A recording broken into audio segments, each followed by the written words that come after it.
Hello, friends. You're listening to the Todd Harris and Richard Byers Author Podcast. I'm your host, Todd Harris. Now, on our last episode, Richard was the host. We're going to be taking turns doing the host duties for the shows, which is exciting because sometimes I like to just sit back and answer questions. This time, I get to ask the questions. I just received in the mail a copy of the new photography book. It's Richard's first photography book, entitled The Beauty of Britain, Volume 1, Northern England. So I'll be giving a preview of that, and then Richard's going to discuss the process of how he put this book together and published it on his own. Then later on in the show, we're going to be discussing a little bit about our upcoming album and the second single that's about to come out this month. We're going to take a little bit of a preview here of the book. This is Richard Byers, The Beauty of Britain, Volume 1, Northern England.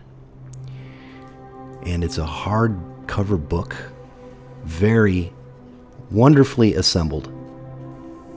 As you can see, the binding is very nice indeed. And there is, I want to show this. This is important. Look at what it has. Just this extra added touch. This makes it so elegant. The photos, this just doesn't do it justice. You have to see it up close. And having a physical copy of the book, to me, is just, it's indispensable. It really is. And there's so much in here. There's look, right here, there's a essay, Coles to Newcastle, Northeast England. So it's an essay that accompanies the photograph. Taking another look here at some of the other photos. Some of these photos are familiar if you're familiar with Richard's work. But some of them, like this one here, this one, I have a print of this that was a box set that Richard, he put out a box set of different photographs. I believe you can still get them on his website. But what I find amazing is how the colors just pop in this book. It's such a colorful, it's a colorful and amazing print job that was done on this. And I certainly feel anyone who gets this book will treasure it. Just so much here. It's I honestly haven't even delved into this. This is just a small preview of what you can expect to find in his book. And that brings me to another question, Richard, if you don't mind answering it. This book, with the essays in it, I'm just wondering how long it took you to get all of this assembled and put together. It seems like this was something that you did over a period of years. And I'm really curious to know if it did in fact take a lot longer than just a few years. Maybe it took like 10 years, maybe? I don't know. It just seems to me like you put so much love and soul into this book. Hello, Todd, and thank you so much for giving me this opportunity to talk about my photography book and a little bit about our work. It's been a pretty busy few weeks, I think you'll agree, for both of us, drawing everything together, but it's been a very exciting and fulfilling few weeks.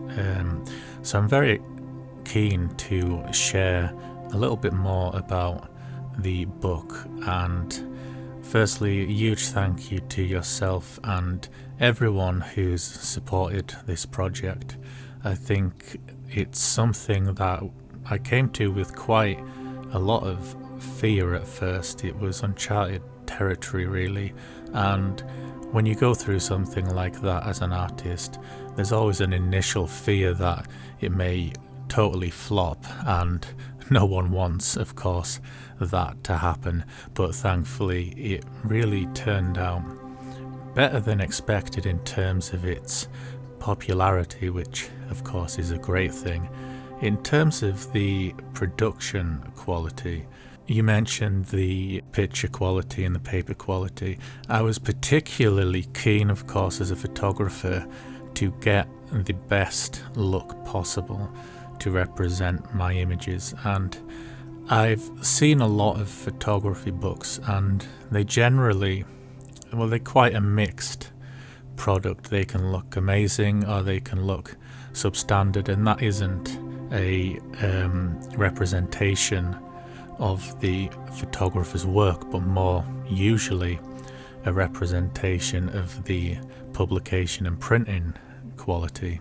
So actually the first printers I went to, because this is a self-published book, it was always intended to be so, the first printers I approached, I wasn't overly impressed with the quality of the images and the final proof, so it took a while of revision and going backwards and forwards and so on to finally get someplace that I was really confident with the end result. In terms of how long it took, it really is an amalgamation of the last 20 years of my life, my entire career. The photographs in there do span most of my adult and early teenage life. In terms of more recently, when I decided to sit down and do the book, it was around 3 years ago. And firstly, the book was delayed a little bit due to some health reasons, and then I made the decision to push ahead with it, because there's always the fear in the back of someone's mind, I think, that these projects are going to get pushed so far on the back burner that they never get finished. So I made it the absolute priority in my working life at the start of this year to get everything drawn together. And I worked pretty solidly every day for many months, getting everything proofread and copy checked, and it was really an eye-opener for me just how much work goes into the actual publication of a book in terms of the graphic design elements. I'm not a graphic designer, I have limited knowledge, so it was a bit of an experience getting my knowledge up to the level where I was happy with the graphic and layout elements of the book, and I'm very happy with how it looks. There are a few things I would change in hindsight, but this is always the case with work. Artists tend to be perfectionists after all. But I think the thing that really took me by surprise was how positive the feedback was on my writing.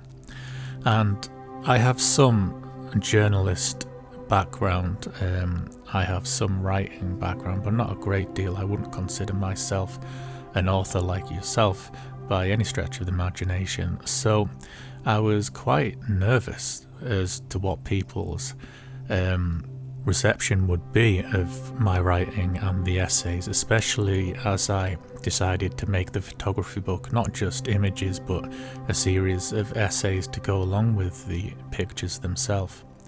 And people have been very, very complimentary with it. It's really taken me by surprise, and it's offered a lot of encouragement, I think, in terms of putting my thoughts to words, and in the future volumes, which people have been asking when the next volume will be. There will be several volumes, but work has not started on the second volume. I wanted to give each volume its proper place to be looked at and enjoyed before moving on to the next one. But by all means, keep track of my work and my news posts, because news eventually will come out that I've started working on the next volume, of course.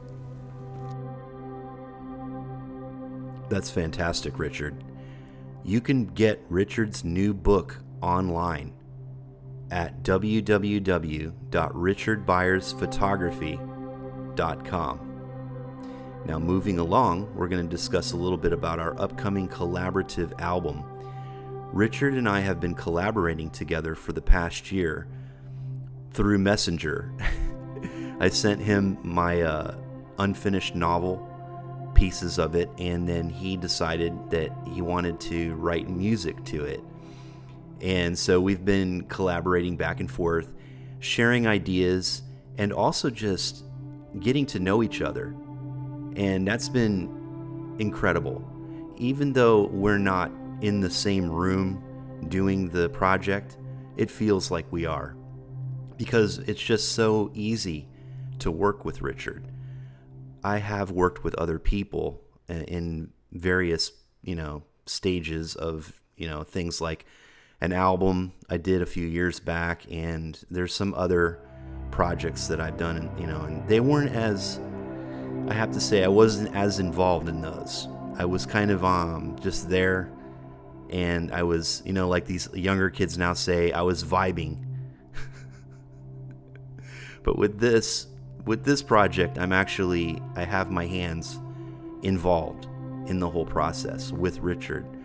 So it feels like for the first time, it feels like a real collaboration, and I'm happy and I'm very proud to have my name on it, and be associated with it.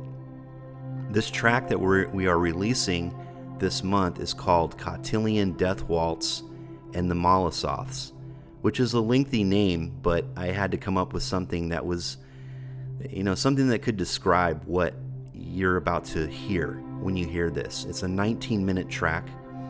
It's a little longer than the first one released, which was Bug Boy.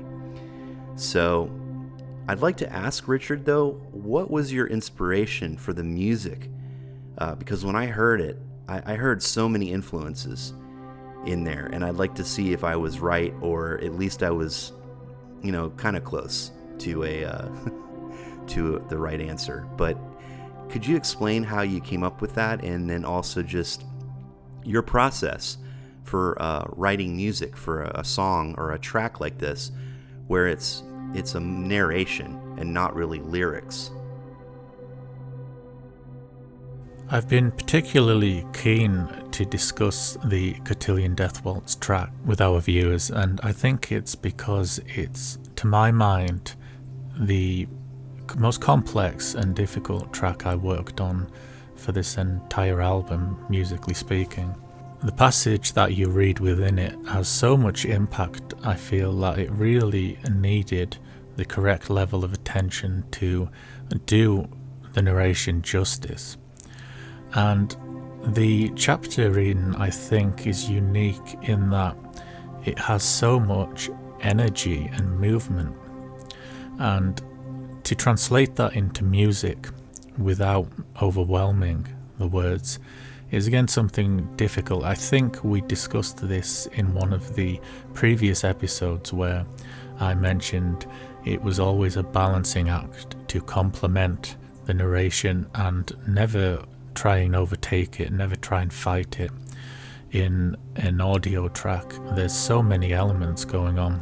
When you can have orchestral elements, you can have drum tracks, you can have the vocal tracks, and when you mix all that down into a single track, if you don't pay attention to the elements like the panning and the levels and the compression and so on, it can really start to get what audio technicians would term muddy.